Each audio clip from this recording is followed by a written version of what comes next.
Il settore delle costruzioni nella nostra provincia sta vivendo un momento positivo, abbiamo tantissime opere importanti e moltissimi lavoratori opereranno nei cantieri, e basti pensare al cantiere del Bosco dello Sport,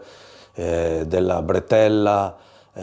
i prossimi lavori che partiranno all'aeroporto, la nuova stazione di Mestre, insomma sono tutte opere importanti che avranno la necessità di far lavorare centinaia di lavoratori. Il problema è che le imprese hanno difficoltà a reperire manodopera, si fa sempre più ricorso a lavoratori stranieri, ma non sono sufficienti e per la maggior parte delle volte c'è anche la difficoltà della lingua. Gli enti di formazione del settore danno un grosso contributo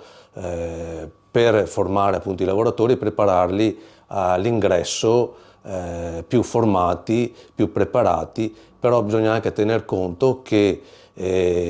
sempre più c'è la necessità di conoscere nuove tipologie di lavoro.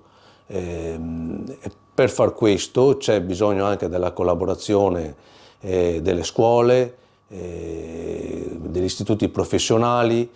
per dare appunto un contributo di crescita e di miglioramento e dare qualità al settore.